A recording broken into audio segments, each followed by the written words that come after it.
नमस्कार दोस्तों, स्वागत है आपका हमारा फिर से YouTube चैनल पे। हम पहुंचे हैं यहाँ मालधारियों के जो कि मुस्लिम कम्युनिटी से हैं और इस समय हम कच्छ के नज़दीक है। तो हमने यहाँ देखा ये लोग लगभग कच्छ की जो रोड है, रोड साइड में ये जो जंगल है, बिल्कुल जंगल साइड में, ये जंगल साइड में रह के और पशुधन पे अपना निर्भर रहते हैं और पशुधन पे निर्भर करके और ये व्यापार करते हैं। जो भी यहाँ से दूध वगैरह जो होता है उस दूध से क्या करते हैं, ये बेच के और अपना जीवन यापन करते हैं। तो इस समय हम पहुँचे हैं मालधारी जो कि मुस्लिम कम्युनिटी से। तो मैं अभी आपको बताता हूँ किस प्रकार से ये रहते हैं। और पीछे हाईवे है, हाईवे के नज़दीक ये इसलिए रहते हैं क्योंकि शाम को ये अपने गांव चले जाते हैं और अपने पशुओं को ये खुला जो रण है उसमें छोड़ के और जीवन यापन करते हैं। तो अभी चलते हैं आगे और आपसे मिलाते हैं। तो ये सामने आप देख सकते हैं किस प्रकार से यहाँ लोग रहते हैं और अलग अलग कम्युनिटी के सिंध से आए हुए लोग हैं और बहुत ही अच्छे लोग हैं यहाँ पे। ये भाई साहब सामने से अपने बाड़े को लेके आ रहे हैं और ये मालधारी है। मालधारी है, देखो कितना खूबसूरत नज़ारा है। तो ये देखो इनका ये पशुधन है और पशुधन पे ये निर्भर रहते हैं। तो इस समय शाम को ये पशु अपने डेरे पे लेके जा रहे हैं और बहुत ही मेहनत करते हैं ये। नमस्कार जी, सुबह से शाम तक यही? अच्छा, हिंदी नहीं समझते? कौन सी भाषा समझते हैं? वो तो हमारी कच्ची भाषा है। कच्ची भाषा? तो उनको बोलो ना, मैं क्या पूछ रहा हूँ। ये सुबह से जाते हैं और शाम को वापस आते हैं। सुबह जाते, अदरवाइज सुबह 8 से 8:30 बजे निकल जाती है, फिर शाम को 5 बजे आ जाती है, फिर निकल जाएगी, फिर रात को 10-11 बजे आएगी। तो आप कौन सी कम्युनिटी से हो? हम सुमरा कम्युनिटी है, मुस्लिम कम्युनिटी से। यस। तो आप यहाँ कितने अपने मालधारियों के कितने घर हैं यहाँ पे? मतलब यहाँ पे तो समझ लो जो बन्नी है। हाँ, बन्नी। हाँ, बन्नी एरिया में पूरे मालधारी फैमिली बिलोंग करती है और कोई फैमिली भी नहीं है। जो ऐसी कोई लगभग फैमिली नहीं निकलेगी जिसके पास भैंस, बैल, गाय, यानी पशुधन एंड पशुधन, सारे पशुधन पे निर्भर रहते हैं। पशुधन पे निर्भर हैं। तो ये मतलब जब पशुधन से जो पर्याप्त दूध होता है उसको बेचकर ही आप अपना जीवन यापन करते हैं? पशुधन का जो दूध निकलता है उसके ऊपर भी हमारी जिंदगी डिपेंड करती है। नहीं बनतर है, नहीं एजुकेशन है हमारे में। तो ऐसा क्यों, एजुकेशन क्यों नहीं है? मतलब एजुकेशन में ज्यादातर पैसा चाहिए, हम लोगों के पास इतना पैसा नहीं नहीं, जैसे सरकार, हाँ वो सरकार 10-12 तक सरकार का होता है, तब तक पढ़ लेते हैं। मैं भी पढ़ा लिखा हूँ थोड़ा बहुत। अच्छा। अदरवाइज ज़्यादातर किसी के पास पैसे नहीं होते हैं, इस वजह से वो बैंक बैलेंस की वजह से ज़्यादातर पढ़ नहीं सकते। जी जी जी जी। तो ये आप लोगों के लिए बहुत बड़ी समस्या है। हाँ, ये हमारे। तो इसके लिए आप सरकार को क्या कहना चाहोगे? मतलब सरकार से क्या मांग करना? सरकार से रिक्वेस्ट करते हैं, सरकार जो बीजेपी सरकार है जी जी, उसने एजुकेशन पे बहुत बढ़िया काम कर रहे हैं। वो लोग बहुत अच्छा काम है। हमारे यहाँ खावड़ा विलेज का मैं पंच हूँ। जी जी जी। तो अच्छा काम कर रही है, लेकिन अभी भी बहुत कमियाँ हैं क्योंकि रूरल एरिया जो है, रूरल एरिया में अभी एजुकेशन कम है। जब एजुकेशन होगा तो हर समस्या का हल निकल जाएगा। ठीक है, बिल्कुल। अगर एजुकेशन नहीं है, हमारे फादर, ग्रैंडफादर सब लोग वो ऐसे ही निकल गए तो हमारी ज़िंदगी भी वैसे ही है।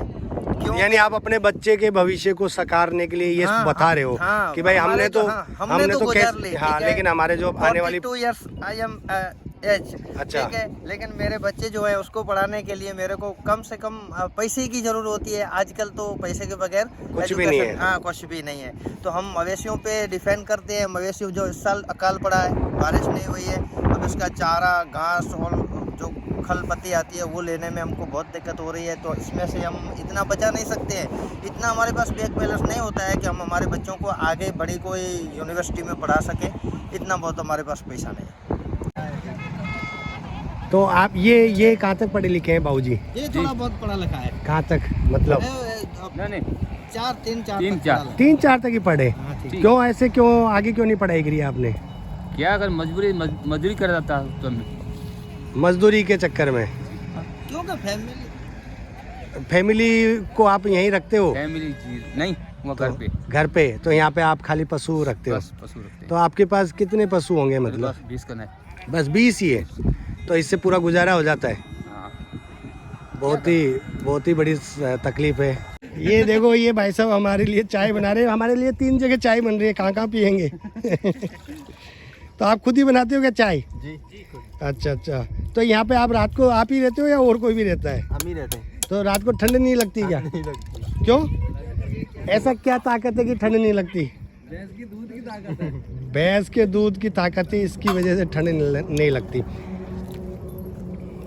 47 डिग्री हो जाती है टेम्परेचर, तब भी सह लेते हैं, और जब ठंड पड़ती है तब भी सह लेते हैं। मतलब आप जैसा जीवन, जैसे जंगल में जो जीवन है ना, उसके अनुसार ढल गए। के साथ ढल गए हैं, इस वजह से हमको ठंड कम लग रही है। और गर्मी में क्या हाल होता होगा यहाँ पे? गर्मी में बहुत कठिन हाल होता है, क्योंकि एक तो पानी की बहुत समस्या है। हाँ। पीने का पानी नहीं मिलता है गर्मी के जून जुलाई के टाइम में। मतलब नमक वाला पानी होता होगा यहाँ नमक वाला पानी नहीं है, पानी तो नर्मदा नहर से आता है। यहाँ तो पानी जमीन में है नहीं, नमकीन पानी है। अच्छा। यहाँ कोई पानी है नहीं, बारिश के ऊपर हमें डिपेंड करते हैं। लेकिन जून जुलाई में बहुत पानी की समस्या रहती है, इस वजह से हम लोगों को बहुत दिक्कत होती है।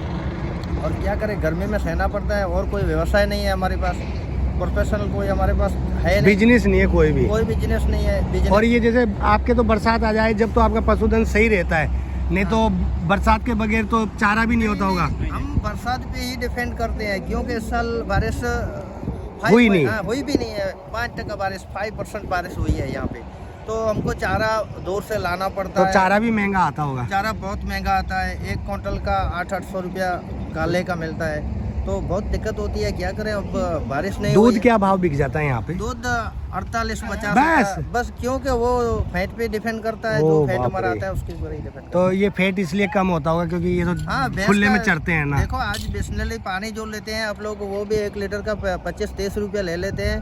हमारा फैट का भाव नहीं है, इस वजह से हमारा दूध का भी भाव नहीं आता है। कम से कम 80-90 रुपया होना चाहिए। जैसा कि दोस्तों इन सर ने बहुत अच्छी जानकारी दी। जितने भी त्यौहार हैं हमारे, हिंदू हो या मुस्लिम हो, कोई सी भी जाति हो, सारी की सारी जो मिठाई बनती है वो सारी की सारी दूध से बनती है। और दूध एक ऐसी चीज़ है जिससे छोटा बच्चा हो या बड़ा हो, सबको ज़रूरत होती है। और आज इन्होंने एक ऐसी बात बोली कि बिस्लरी की जो बोतल आती है मात्र 30 या 25 रुपए में मिल जाती है आसानी से, जो कि पानी होता है। और दूध के लिए कितना संघर्ष करना पड़ता है, और उसकी कीमत ये बता रहे हैं 48 रुपये किलो। तो देखो कितना नुकसान होता है इनको। और इनके ये भी नुकसान है क्योंकि बाहर से ये चारा मंगाते तो 800 रुपये क्विंटल आता है, और ये सारी की सारी बारिश पे डिपेंड रहते हैं, बारिश में किस प्रकार से रहते हैं। जब बरसात होती है तो अच्छी खासी ये चारा मिल जाता है, नहीं तो मोल लेके आना पड़ता है। तो ये बहुत ही बड़ी समस्या है। तो सरकार को इनके लिए, जो पशुपालक है, इनके लिए भी कुछ करना चाहिए। इनके दूध के लिए फैट को बढ़ाना चाहिए, क्योंकि हमारे शहर में तो दूध 75 रुपये किलो आ रहा है, और वो कई जगह 80 रुपये किलो भी मिलता है। लेकिन इनके 48 में खरीद के, तो फिर अब बताओ बाजार में क्या भाव मिलेगा? 75 रुपीज में जो आता है वो भी प्योर नहीं होता है, क्योंकि हाँ, वो ये तो कह रहा हूँ, लेकिन पानी सा मिलता है। हाँ, ये प्योर दूध हम बेचते हैं, उसका भी 48-50 रुपया ज़्यादा से ज़्यादा भाव। यही तो कह रहा हूँ ना, जितना फेट है ना उसका कम मिलता है। उसका कम। और यहाँ पे हमारे जैसे शहर के अंदर जैसे 75 रुपए में दूध दिया तो उसका बढ़िया फेट नहीं मिलता, कम मिलता है। यानी 1 किलो का 1.5 किलो बना के बेचते हैं। 1 किलो का 1.5 किलो पानी की मात्रा डालते हैं जब तो वो होता है। और आप लोगों को 48 में खरीदते हैं, और दुगने दाम में बेचने के बावजूद भी आप लोगों के पास कुछ भी नहीं है। और जो बिचौलिया लोग जो खरीदते हैं, आज बड़ी बड़ी फैक्ट्रियाँ है, बड़े बड़े मालिक। डेयरी जो जब डेयरी आई है इस एरिया में, उससे बहुत डेवलप हुआ है। डेयरी जो, नहीं, डेयरी तो देखो फेट का ही पैसा दे रही है ना आपको। डेयरी तो फैट का ही दे रही है, लेकिन डेयरी भी तो मुनाफा कमा रही है। मुनाफा कमा रही है, लेकिन डेयरी से डेवलप हुआ है। हाँ, डेवलप तो इसलिए होगा कि आपको कहीं ज़्यादा दूर जाना नहीं पड़ा, दूध को वहीं की वहीं बेचना। आपका जो किराया थोड़ा बच गया, इसलिए आप उसको कह रहे हो कि थोड़ा फायदा हुआ है। नहीं फायदा हुआ है, नहीं तो मान लो डेयरी दूर होती तो आपको देने जाना पड़ता। नहीं, डेयरी के हमारे पास डेयरियाँ जो है, यहाँ पे भी डेयरी है। अच्छा। हाँ, तो उस डेयरी में हम दे देते हैं। डेयरी से हमको बहुत फायदा है, क्योंकि इससे पहले तो ये भी रेट हमको नहीं मिलता था। अच्छा, 48 भी नहीं मिलता? 48 भी नहीं मिलता फिर था। बाकी के दूध का करते क्या थे आप? अरे उस जमाने में ऐसा था, वो उसका घी बनाते थे और घी बेचते थे। और आज घी का क्या भाव है? आज तो घी हम लोग तो बनाते नहीं है, लेकिन घी का तो 800 रुपया रेट है आज की डेट में। हमारे वो डेयरी बनाती है, वो अच्छा सा पैकिंग करके बेचती है, तो उसका 800 रुपया रेट मिलता है। लेकिन हमारा जो देसी घी यहाँ पे अभी भी मिल रहा है, वो प्योर दूध, प्योर घी। हाँ, उसका जो कलर है वो भी येलो नहीं होगा, हरा कलर होगा। प्योर घी का कलर होता है वो हरा होता है। तो देखो दोस्तों, ये बता रहे हैं कि इनका दूध का जो कलर है वो थोड़ा हरे टाइप का होता है, और जो पीले टाइप का जो घी आता है वो शुद्ध नहीं होता, उसमें थोड़े बहुत अलग अलग जानवरों का दूध मिक्स होता है, इसलिए वो तो डेयरी तो सबको क्योंकि ही देती है। हम प्योर बनाते हैं, हमको पता है कि प्योर चीज़ क्या है। अगर घी प्योर होगा तो उसका दूध वो घी का जो कलर है वो थोड़ा हरा होगा। बहुत बहुत धन्यवाद। क्या नाम है सर आपका? वाहिद भाई। ये वाहिद भाई है और वाहिद भाई ने बहुत ही अच्छी जानकारी दी। तो आज और कल हम 2 दिन यहाँ का विजिट करेंगे और यहाँ की जो समस्या है हम सरकार के सामने दिखाने की कोशिश कर रहे हैं कि इन लोगों के लिए कुछ ना कुछ प्रयास करें, क्योंकि इनको भी थोड़ा बहुत नहीं तो 10 रुपये तो बढ़ के ही मिलना चाहिए ना। हाँ, मिलना चाहिए। 10 रुपये तो बढ़ के मिलना ही चाहिए, क्योंकि चारा तो बढ़ रहा है, चारा किसान नहीं होता है, किसान हमेशा घाटे में जा रहा है और अब दूध वाले जो पशुपालक है ये भी घाटे पे जा रहे हैं। तो आपकी क्या राय है कमेंट बॉक्स में कमेंट करके वीडियो को ज़्यादा से ज़्यादा शेयर करें और ऐसी समस्याओं के लिए हमारे यूट्यूब चैनल को लाइक और सब्सक्राइब ज़रूर करें। तो ये देखो पूरे दिन और सर्दियों में पूरे दिन मतलब चाय की धुनी चलती रहती है और चाय बना के और पीते हैं। और आप लोगों को जैसे बन्नी बोलते क्या बोलते हैं? बन्नी बन्नी बन्नी बन्नी विस्तार बन्नी? हाँ हमारे खावड़ा रहने वाला, खावड़ा का खावड़ा का रहने वाला हो। खावड़ा के रहने वाले हो और बन पशु यहीं रहता है। पशु यहीं रहते हो। तो रात को ऐसा कोई होता है कि जैसे कोई चोरी वोरी? ऐसा कुछ भी नहीं है। हाँ, तो ये मतलब एक प्लस पॉइंट है आप लोगों के लिए, नहीं तो अगर ऐसा हो जाए तो आप भी यहाँ नहीं छोड़ोगे। हाँ, तो ये देखो ये भाई साहब चाय बना रहे हैं और ये चाय चीनी तो घर से ही लाते हो। जैसे मतलब पशुधन के अलावा कोई कारोबार नहीं करना चाहते, ऐसा क्यों? जैसे मान लो इसके अलावा तो आप जैसे रसगुल्ले वगैरह की भी कुछ कर सकते हो ना प्लांट वगैरह में। जैसे रसगुल्ला, दूध का रसगुल्ला बना के बिकता है। वो हम नहीं करते। अच्छा, मतलब आपने कभी सोचा नहीं? पशु पालते हैं सिर्फ। पशु ही पालते हो। तो आपके जैसे बच्चे हो गए, फिर उनके भी बच्चे हो गए, ये सारे बस पीढ़ी दर पीढ़ी चलता है ये। इसमें ही हमको गुजरान चलता है पूरा। तो कितनी पीढ़ी निकल चुकी है अब तक? हमारी पीढ़ी तो 6-7 पीढ़ी निकल चुकी है। 6-7? मतलब कितने पुराने हो आप? मतलब यहाँ तो हम बहुत पुराने। हमारे पास इतना इतिहास भी नहीं है। अच्छा, आपका इतिहास आपको भी नहीं पता?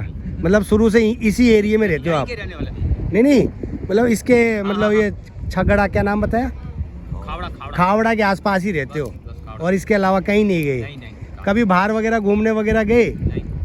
इच्छा नहीं हुई कभी? नहीं, गुजरात में हम घूमे, वो गुजरात से बाहर नहीं। अच्छा, गुजरात के बाहर कभी गए देखे ही नहीं? तो आपकी शादी वगैरह भी यहीं होती है क्या इसी एरिया यहीं पे ही? मतलब आसपास के गांव में करते हैं या जैसे ना आसपास के गांव 30-40 किलोमीटर दूर कर देते हैं ना? अच्छा, अच्छा। जाति का जो देते हैं ना उसको देते हैं। आपके जाति में ही करते हैं वो? जो तो अटक है ना हमारी, अटक अटक समझते हैं ना? नहीं, मैं नहीं समझा। जाति। हाँ, नहीं वो तो सभी करते हैं। हम जैसे हम हिंदू है तो हमारी जैसे कुमाऊँ थे तो कुमाऊँ जाति में करते हैं। हिंदू हम मुस्लिम है ना? हाँ। मुस्लिम में भी जाति है। अच्छा, मुस्लिम में जाति है। मुस्लिम में तो कितनी? हिंदू में जिस तरह से हिंदू में कैसी जाति है ना, जी, इस तरह से मुस्लिम में इस तरह से जाति है। तो आप कौन सी मुस्लिम कम्युनिटी? सुमरा। सुमरा? जी। सुमरा कम्युनिटी में करते हो?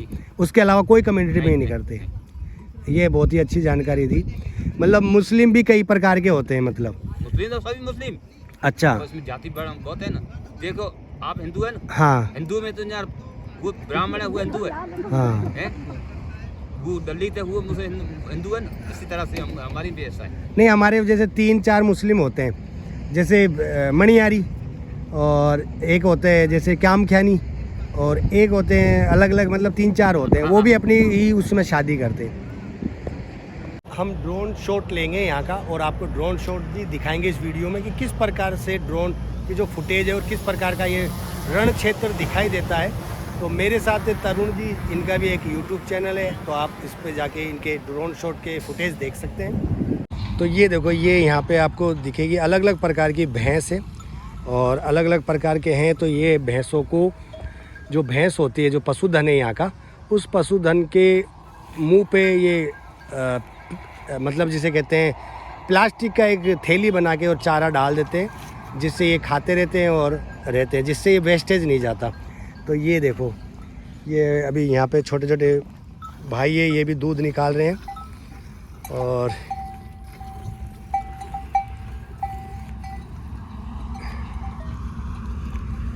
तो आप कौन से मालदारी हो? मतलब आप भी मालदारी हो क्या? मालदारी। कौन से? सिंधी मालदारी। सिंधी मालदारी। सिंध से आए हुए? पहले से। मतलब पहले से आए हुए हैं सिंध से। अब तो कहाँ आए हुए, अब तो बॉर्डर बन गई। तो ये बॉर्डर साइड से मतलब जो हमारे सिंध है उस साइड से आए हुए हैं और बहुत ही कठिन जीवन है इनका। कांटों की बाड़ बना के अपने पशुधन को रखते हैं, किस प्रकार से रहते हैं। तो अभी मैं इनका घर दिखाता हूँ, जो एक कच्चा घर बना रखा है उसमें किस प्रकार से रहते हैं। तो ये छोटे छोटे जानवर है, देखो ये सोने के लिए इनका छोटा सा कमरा बना रखा है, ये तिरपाल के सहारे रहते हैं। और ये पूरा भाई है जो हमारे लिए चाय की व्यवस्था करी है इन्होंने, चाय और पानी पूरा ये यहाँ पे रहते हैं। तो छोटा सा चूल्हा है जिस पे ये चाय वगैरह बनाएंगे और अभी दूध गर्म करेंगे। तो ये सारा क्षेत्र यहाँ का है जो कि गुजरात साइड में आप देख सकते हैं। वो नहीं भी